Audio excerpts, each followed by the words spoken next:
Baik, assalamualaikum warahmatullahi wabarakatuh semuanya. Semoga teman-teman semua hari ini dalam keadaan yang sehat walafiat ya, dan dalam keadaan yang berbahagia.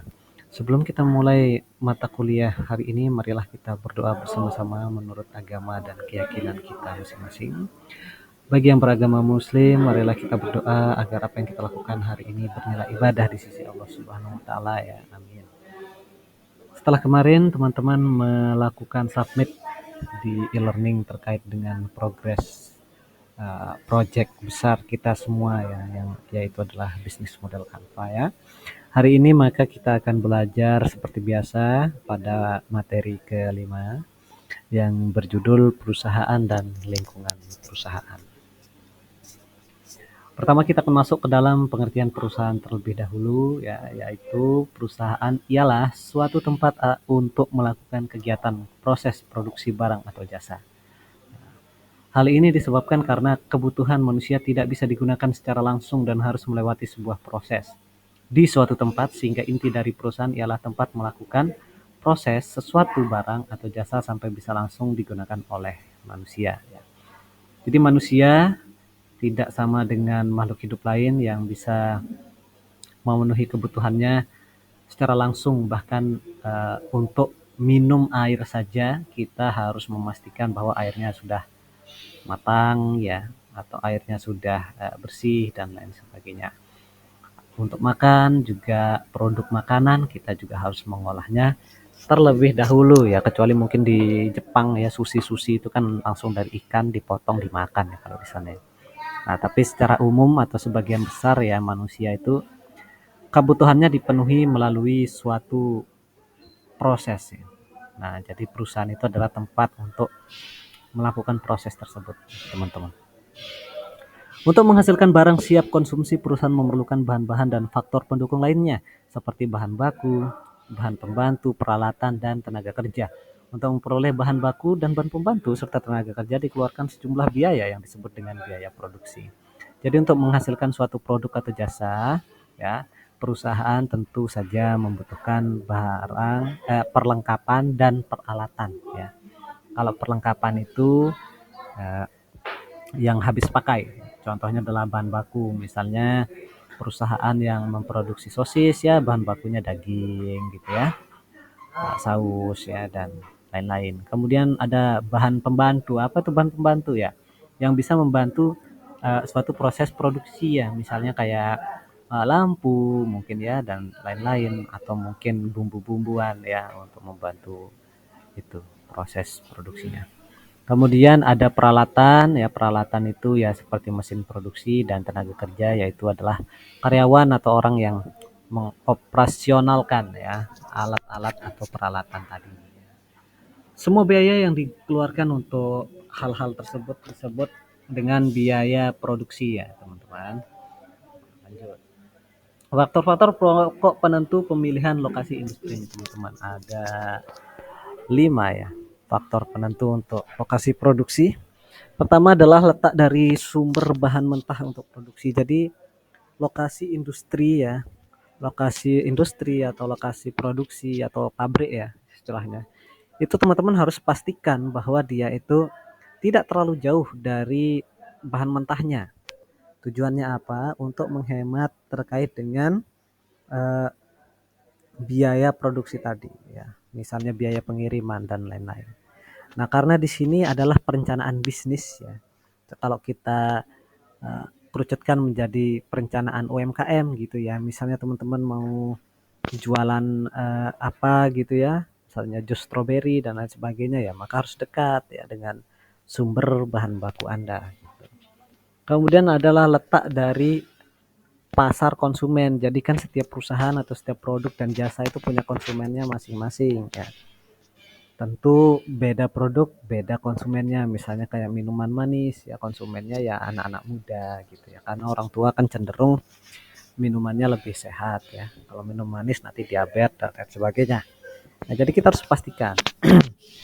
Banyak bisnis yang atau UMKM sekarang yang sudah berkembang seperti ini. Jadi kayak di lingkungan Universitas Bumigora misalnya yang berjualan tuh makanan, fotokopian ya, dan lain-lain ya. Nah, seperti itu ya. Bahkan di belakang kita, di belakang Universitas Bumigora itu juga ada jualan komputer-komputer ya.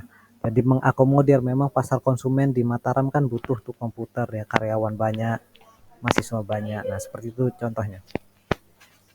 Kemudian ketersediaan tenaga kerja. Nah, sekarang seperti yang teman-teman tahu, banyak sekali produk-produk yang dari Amerika gitu ya, itu malah membuat pabriknya itu di Vietnam, di Cina ya. Kalau tidak salah ya, Apple itu iPhone itu sepertinya ada pabriknya di Cina ya. Nanti dicek saja ya dan dikomentari ya kalau salah ya.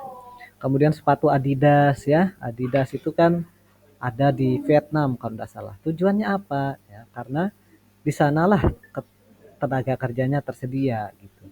Loh Pak, masa di Amerika tidak ada tenaga kerjanya untuk Adidas atau untuk Apple gitu Pak? Kan banyak tenaga kerjanya di sana. Nah, memang ada, tapi apakah dia merupakan tenaga kerja yang ditargetkan perusahaan atau tidak?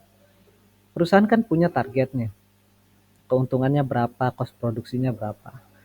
Kalau menggunakan tenaga kerja yang ada di Amerika gitu pasti akan membengkak karena di sana kan biaya tenaga kerjanya kan tinggi, itu mahal tuh. Nah, di Cina, di Vietnam atau negara-negara Asia Tenggara gitu kan ongkos buruhnya itu kan murah ya, murah. Jadi dia bisa apa namanya? Untuk menekan gitu ya biaya tenaga kerjanya seperti itu. Kemudian ada ketersediaan pengangkutan atau transportasi itu juga harus penting ya. Jangan Anda buat pabrik di tengah hutan yang tidak ada jalannya misalnya ya. Jadi harus ada ya. Bagaimana pengangkutannya, bagaimana jalan sarana prasarananya amankah ya kan. Kan kalau ada bajing loncat atau bajing loncat ya, yang loncat-loncat ke truk gitu. Ngambil-ngambilin barang terus dia loncat lagi. Nah, itu kan bisa menimbulkan kerugian tuh bagi perusahaan ya kalau ada bajing loncat seperti itu. Jadi harus pastikan ketersediaan pengangkutan dan transportasinya. Kemudian yang terakhir adalah ketersediaan energi ya. Bangunlah pabrik di tempat yang mana energinya stabil ya. Listrik maksudnya. Listrik, bahan bakar, dan lain-lain.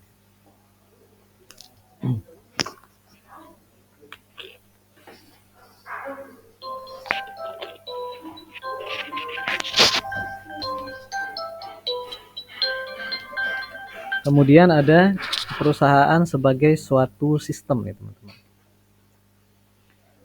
Maksudnya apa? Sistem adalah suatu kesatuan dari unit-unit yang saling berinteraksi. Baik secara langsung maupun tidak langsung dalam rangka mencapai tujuan tertentu. Oke. Perusahaan adalah suatu sistem karena merupakan kombinasi dari berbagai sumber ekonomi yang secara langsung atau tidak langsung mempengaruhi proses produksi serta distribusi barang dan jasa untuk mencapai tujuan tertentu. Antara lain keuntungan ya, pemenuhan kebutuhan masyarakat maupun tanggung jawab sosial atau CSR.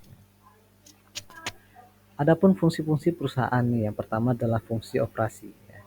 Fungsi operasinya berupa pembelian dan produksi, oke, pemasaran, keuangan, personalia, ya, fungsi operasi utama perusahaan. Nah, jadi berbeda nanti di antara perusahaannya ya. Akuntansi, administrasi, teknologi informasi, transformasi dan komunikasi, pelayanan umum dan undang-undang dan fungsi operasi penunjang. Kalau fungsi manajemennya memiliki 4 fungsi utama yaitu sudah kalian tahu semua ya, perencanaan planning ya, pengorganisasian organizing, pengarahan actuating dan pengawasan controlling ya. Sudah tahu semua. Kemudian berbagai macam lingkungan perusahaan dan pengaruhnya terhadap perusahaan itu, teman-teman. Pertama adalah lingkungan eksternal ya, lingkungan eksternal perusahaan yang berpengaruh tidak langsung terhadap kegiatan perusahaan. Lingkungan eksternal merupakan atau meliputi variabel-variabel di luar organisasi yang dapat berupa tekanan umum dan tren di lingkungan sosial ataupun faktor-faktor spesifik yang beroperasi di dalam lingkungan kerja atau industri organisasi. Loh Pak, katanya faktor eksternal. Kok ini ada beroperasi di dalam lingkungan kerja atau organisasi sih Pak? Oke, saya jelasin ya. Jadi maksudnya itu adalah misal nih, misal ya kan. Ada suatu perusahaan yang bekerja di suatu daerah yang tenaga kerjanya murah misalnya. Nah, kita sebut dia daerah A. Misalnya. Di daerah A ini tenaga kerjanya murah, murah. Tapi ternyata di daerah A ini orang-orangnya itu suka mencuri, misalnya. Punya habit atau kebiasaan itu suka maling misalnya. Jadi eh, itu adalah suatu habit atau kebiasaan ya dari eksternal perusahaan itu yang bisa saja dia terapkan di dalam lingkungan kerjanya. Misalnya apa, suka mencuri, nanti alat-alat kerjanya hilang ya. Atau perusahaan apa yang bisa dicuri dia curi gitu seperti itu. Atau ada perusahaan yang di lingkungan kerja B misalnya. Nah, di lingkungan kerja B ini orang-orangnya disiplin, taat aturan, kemudian pekerja keras misalnya. Kalau perusahaan ada di sana, tentu saja budaya atau karakteristik sosial masyarakatnya juga akan berpengaruh di dalam lingkungan kerja atau industri organisasi tersebut. Artinya apa? Ya dia orang-orangnya akan datang tepat waktu, punya dedikasi kerja, ya dan lain sebagainya. Nah itu menguntungkan. Jadi itu adalah faktor eksternal yang memang mempengaruhi operasi ya lingkungan kerja. Variabel-variabel eksternal ini terbagi menjadi dua jenis nih teman-teman seperti yang tadi sudah kita jelaskan ya, yaitu ancaman dan peluang. Kemudian apa saja analisis eksternal perusahaan? Analisis eksternal berarti memeriksa lingkungan di luar perusahaan ya. Termasuk faktor-faktor seperti struktur kompetitif ya, bagaimana persaingan di lingkungan eksternal perusahaan ini ya, di pasar seperti itu ya. Posisi kompetitif ya, di mana posisi perusahaannya, apakah dia market leader ya, market challenger, market follower atau market nicher ya. Ada 4 posisi kompetitif itu yang nanti akan dibahas lebih dalam ya di mata kuliah pemasaran itu ya. Insight saja, wawasan saja, market leader itu adalah pemimpin pasar ya. Dia berada di puncak klasemen itu. Jadi penguasaan pasarnya paling besar. Market challenger itu adalah mereka yang menantang ya, menantang. Artinya mereka sering membuat produk yang mengcounter dari market leadernya. Tapi tetap saja mereka masih di posisi 2. Tapi ada kemungkinan mereka naik ke posisi pertama. Seperti itu teman-teman. Kemudian market follower adalah orang yang hanya mengikuti saja ya. Cenderung biasanya mereka juga membuat produk yang tidak bersinggungan atau bersaing langsung dengan market leader dan challenger. Nah, biasanya mereka cari aman saja. Nah, kemudian market niche adalah mereka yang melayani pasar yang lebih sempit. Nah, jadi mungkin kelasnya ya kabupaten. Nah, contohnya kalau di air minum market niche itu siapa? Itu adalah Narmada ya. Karena Narmada itu kan hanya di NTB ya. Nah, koreksi saya kalau saya salah. Dia hanya di NTB, melayani NTB saja, menjadi pesaing terkuat Aqua di NTB. Nah, kalau di NTB dia mungkin adalah challenger ya, tapi secara nasional ya nicher gitu ya. Nah, jadi tergantung lokasinya juga. Kemudian dinamika dan sejarah, teman-teman. Sejarah itu penting karena akan mempengaruhi eksistensi perusahaan, apakah jangka panjang atau jangka pendek yang di sana. Pada skala makro, analisis eksternal mencakup analisis makroekonomi, global, politik, sosial, demografis, dan teknologi. Bagaimana penerapan teknologi dalam suatu daerah tentu saja mempengaruhi terkait dengan keberadaan suatu perusahaan. Ya. Apabila suatu daerah belum melek teknologi, berarti kan perusahaan harus menyesuaikan terkait dengan teknik pemasaran dan lain-lainnya bisa berubah ya. Tapi kalau daerah itu sudah melek teknologi dan malah kecanduan terhadap teknologi, itu juga akan mempengaruhi ya dari strategi pemasarannya. Secara demografis juga ya. Misalnya kalau di Sembalun ya enggak laku Anda jualan AC misalnya seperti itu ya. Kalau di UBG oh jelas laku sekali ya karena di sini panas ya secara demografi. Kemudian secara sosial, politik, global dan lain-lain. Kemudian lingkungan eksternal dibagi menjadi dua, yaitu lingkungan khusus dan lingkungan umum. Adapun elemen lingkungan khusus yaitu terdiri dari konsumen ya, pemasok, pesaing dan kelompok kepentingan. Apa itu kelompok kepentingan, Pak? Kelompok kepentingan itu adalah kelompok-kelompok yang memang berkepentingan dengan suatu produk atau perusahaan itu sendiri, misal seperti uh, kelompok komunitas gitu ya. Ada kelompok komunitas Honda Beat Mataram misalnya. Kami bela mati motor Beat. Nah, seperti itu. Jadi itu berkepentingan perusahaan bisa mencari informasi ya terkait saran-saran daripada konsumen atau kelompok kepentingan itu yang biasanya lebih expert daripada konsumen yang biasa ya. Oh kami mau motor Beat kami kencang misalnya ya karena kita tahu Beat cuman tidak bisa sampai 100 km ya. Nah jadi seperti itu. Tapi ada nggak Pak kelompok kepentingan yang sesat gitu? Ada ya ada, karena kelompok kepentingan juga biasanya atau fans-fans itu biasanya buta juga ya. Seperti kemarin saya lihat di Instagram itu ada dia bikin video jedak-jeduk ya, kalau kayak video TikTok gitu ya, jedak-jeduk. Mereka bikin kayak tulisan gitu. Tulisannya eh, disalib kok baper gitu ya kan. Kalau nggak kencang ya udah gitu kan. Nah, saya kan di pikiran saya, wah ini pasti komunitas motor yang kencang nih. Pasti ini komunitas motor kencang karena statusnya tuh disalip kok kamu baper gitu ya. Jadi dia bisa nyalip motor. Ternyata pas videonya sampai akhir yang keluar motor Beat. Ya, bukan menghina motor Beat, tapi kita tahu Beat adalah yang terlambat ya di kasta permotoran. Jadi nggak sesuai gitu dari branding yang mereka coba buat. Seolah-olah ini kencang, padahal disalip Vario Karbu tahun 2010 saja masih kalah gitu. Nah, jadi sebenarnya apa yang disalip oleh Beat ini? Ya mungkin Beat yang lain ya. Maksudnya adalah Beat menyalip Beat. Nah, jadi intinya kelompok kepentingan ini juga harus kita filter ya. Karena mereka juga ada yang memang kritis ke arah yang positif, ada juga yang ke arah yang negatif sehingga menimbulkan suatu pertanyaan gitu di kalangan kita sebagai perusahaan. Bias itu apa yang mereka inginkan sebenarnya seperti itu ya. Karena kalau di motor kan ada yang ingin kenyamanan, ya, bagasi besar, tangki motor besar, ada juga yang menginginkan power ya. Power ada juga yang menginginkan power dan kenyamanan, misalnya seperti NMAX, PCX ya, itu keluar semua karena mereka nyaman juga kencang seperti itu ya. Jadi harus diperhatikan terkait elemen lingkungan khusus ini. Kemudian elemen pertama adalah konsumen ya. Konsumen atau pelanggan menukarkan sumber daya yang dimiliki yaitu uang dengan produk atau jasa. Konsumen di sini selain bisa berbentuk lembaga seperti rumah sakit, sekolah, atau lembaga pemerintah, juga bisa merupakan individu-individu nih teman-teman. Organisasi yang mengambil atau membeli input seperti bahan baku, jasa energi, peralatan, serta tenaga kerja dari lingkungan luar atau lingkungan eksternal. Organisasi tergantung pada pemasok yang menyediakan semua kebutuhan untuk proses produksi. Elemen lingkungan khusus yang lain yaitu adalah kelompok kepentingan. Nah, tadi sudah dijelaskan.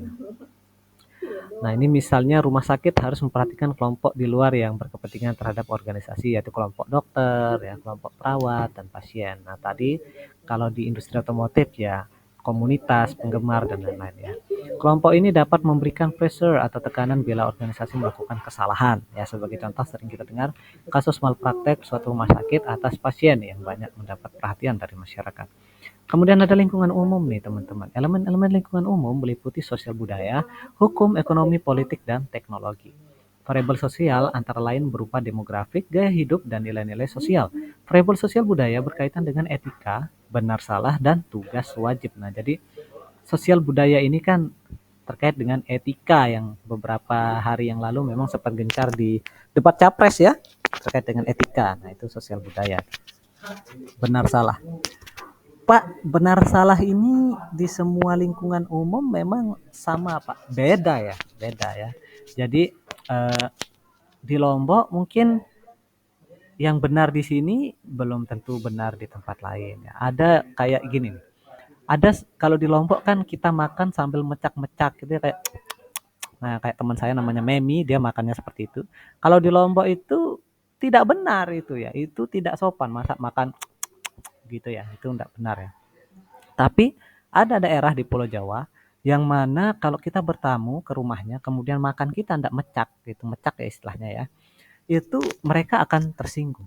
Artinya apa? Menurut kepercayaan budaya mereka, kalau orang itu ngerasa makanan itu enak, mereka akan makan cepat dan akan mecak gitu. Kalau tidak mecak berarti tidak enak, dia makannya pelan kayak nggak enak nih, nah kayak gitu.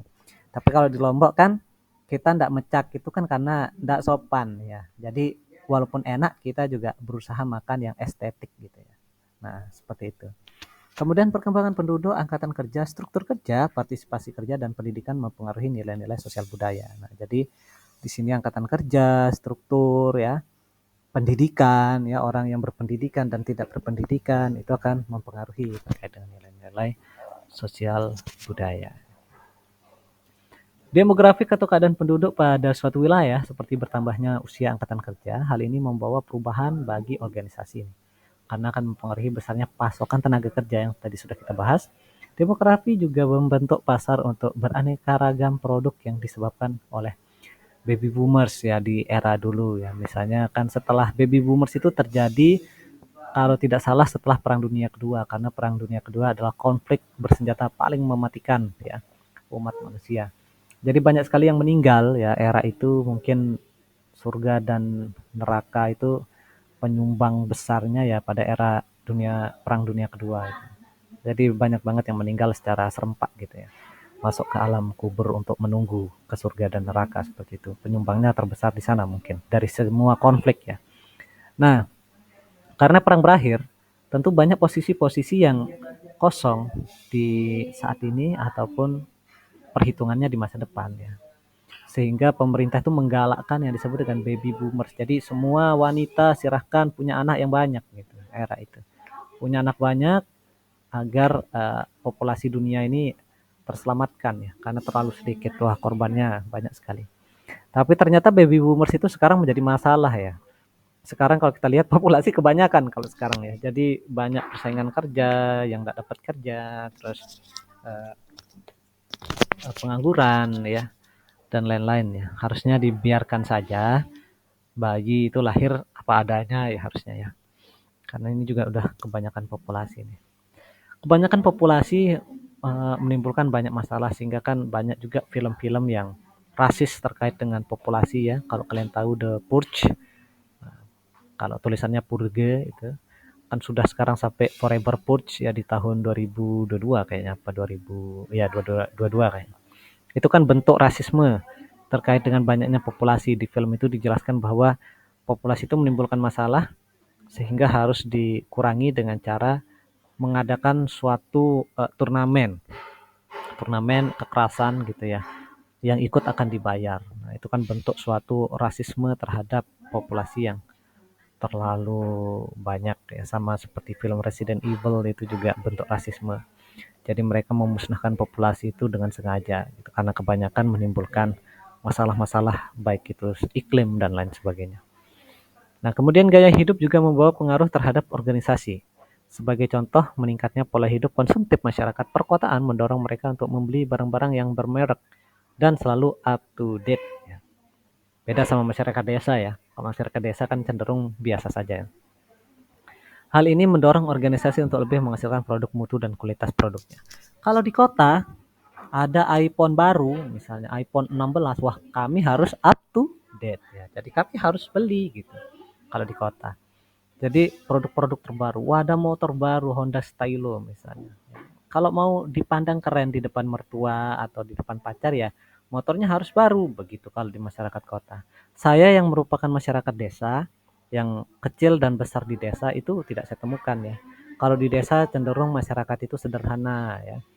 Nah, saya juga seperti itu. Kalau barang saya tidak rusak ya saya tidak beli ya. Jadi punya HP saya pakai bertahun-tahun. Nah, misalnya aplikasinya sudah mulai besar, kemudian sudah tidak bisa mendownload game-game ya yang bagus-bagus gitu, baru saya beli. Nah, kadang saya beli setelah sudah ada 3 produk update gitu ya. Jadi, wah saya masyarakat desa, jadi tidak seperti itu ya. Nah, saya mungkin ganti produk itu kalau sudah rusak seperti itu ya. Tidak mengikuti tren istilahnya ya.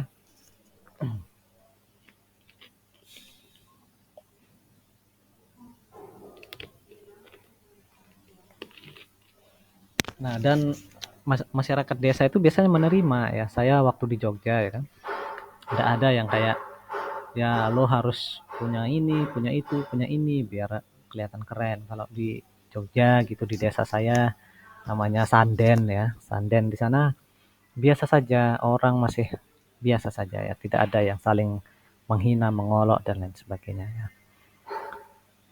Secara umum kondisi ekonomi turut menentukan keberhasilan organisasi. Nah, ini penting ya. Variabel ekonomi yaitu kondisi ekonomi pada umumnya yang mempengaruhi aktivitas sebuah organisasi seperti upah, harga yang ditetapkan oleh pemasok dan pesaing, serta kebijakan fiskal pemerintah mempengaruhi biaya produksi barang atau penawaran jasa nih teman-teman. Kondisi pasar serta transaksi internasional. Variabel teknologi meliputi perkembangan baru dalam produk atau proses serta pengetahuan yang mampu mempengaruhi aktivitas organisasi. Teknologi dapat mengubah segala sesuatu secara cepat dan ada kalanya masyarakat tidak siap atau belum siap akan perubahan teknologi. Inovasi dalam bidang komputerisasi, robot, ya, bioteknologi, dan sumber daya alam lainnya mempengaruhi produktivitas masyarakat, teman-teman. Ya. Kemudian demografik atau keadaan penduduk pada suatu wilayah seperti bertambahnya usia angkatan kerja, hal ini membawa perubahan bagi ini sudah ya. Oke. Untuk mengidentifikasi perubahan lingkungan di luar organisasi, manajer perlu memonitor lingkungan umum. Sebagai contoh, manajer perlu mengurangi produksi barang mewah bila melihat adanya kecenderungan penurunan pengeluaran secara umum dari konsumennya. Jadi, kita harus mantau, kita harus identifikasi, oh, masyarakat lagi paceklik nih, lagi nggak ada uang. Nah, jadi kita sesuaikan dengan produk kita gitu ya. Jangan memaksa kehendak gitu. Organisasi mendapatkan informasi tentang keadaan lingkungan umum dari berbagai sumber seperti dari hubungan informal ya dalam industri contohnya. Oh ya kemarin kan sudah ya informal ya, sudah jelas ya. Manajer organisasi lain ya. Data dari dalam organisasi, laporan dan statistik pemerintah, jumlah atau majalah ekonomi serta data-data dari internet. Kemudian lingkungan internal adalah faktor-faktor yang berada dalam kegiatan produksi dan langsung mempengaruhi hasil produksi ya. Contohnya adalah tenaga kerja ya, peralatan dan mesin, permodalan ya dari pemilik, investor atau pengelolaan dana, bahan mentah, bahan setengah jadi, pergudangan ya. Dan yang terakhir ada sistem informasi dan administrasi sebagai acuan pengambilan keputusan. Baik, teman-teman saya rasa itu saja materi pertemuan kali ini ya. Jangan lupa untuk menuliskan nama, NIM serta komentarnya terkait dengan materi ini agar saya tahu teman-teman sudah ikut perkuliahan ya. Di kolom komentar ya. Kalau video ini teman-teman rasa bagus silahkan tinggalkan like. Kemudian kalau video ini dirasa bermanfaat silahkan share kepada teman-temannya yang lain. Jangan lupa subscribe jika belum subscribe. Terima kasih teman-teman. Saya mohon maaf jika ada salah-salah kata. Sekian dari saya. Assalamualaikum warahmatullahi wabarakatuh.